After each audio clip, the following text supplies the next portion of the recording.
Have you ever stopped to think about how the exact same event can be a total non-issue for one person, but an absolute life-changing crisis for someone else? Well, today, we're going to break that down by looking at one simple, really common problem. So, let me just ask you this straight up. Imagine you get a bill out of the blue. Maybe your car needs a major repair or there's a surprise medical expense. It's 900 bucks. Could you pay it right now without panicking? Just really think about that for a second, because your answer puts you on one of two totally different paths. And that right there, that's what this is all about. That single $900 bill is the dividing line.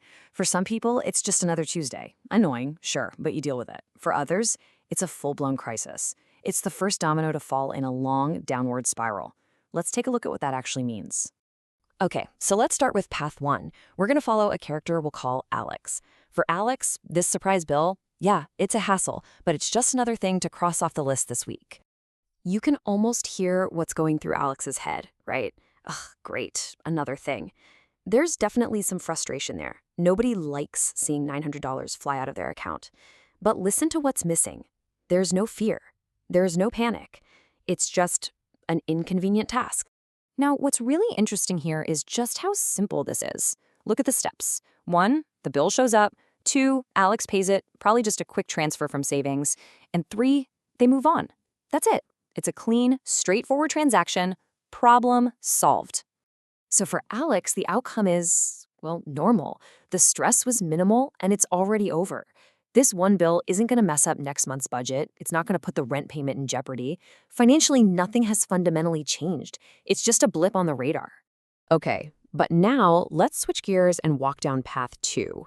This is a totally different story. This is the story of Ben. And for him, that exact same $900 bill is an absolute catastrophe. For Ben, the feeling isn't annoyance. It's this immediate cold dread. You know, the kind that makes your stomach drop?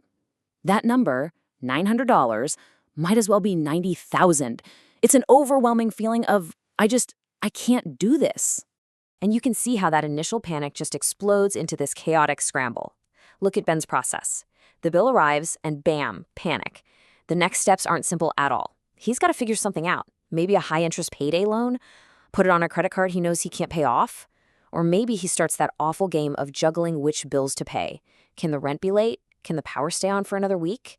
No matter what, he's forced into debt.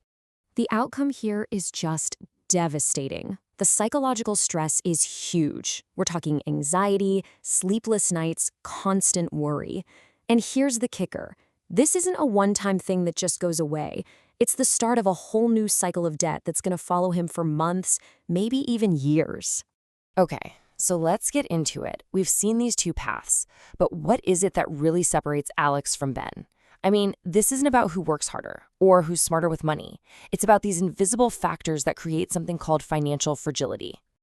And this number right here, this gets to the absolute heart of the problem. Some studies show that more than a third of all households can't handle an unexpected expense of even a few $100s. So you see, Ben isn't some rare exception. He actually represents a huge portion of the population. And this chart breaks down what we call the safety net gap. See, it's not really about how much you make in your paycheck every month. It's about what you have saved up, your assets. For folks with lower incomes, there's often high debt and very few assets. For higher income folks, it's the other way around. Alex doesn't just have an income, Alex has a cushion, then has nothing to fall back on. So let's actually put a name on this. The term experts use is financial fragility. And it's basically the technical way of describing Ben's situation.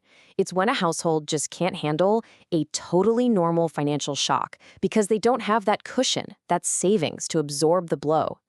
So what happens next? Because this isn't just about the week that bill arrived.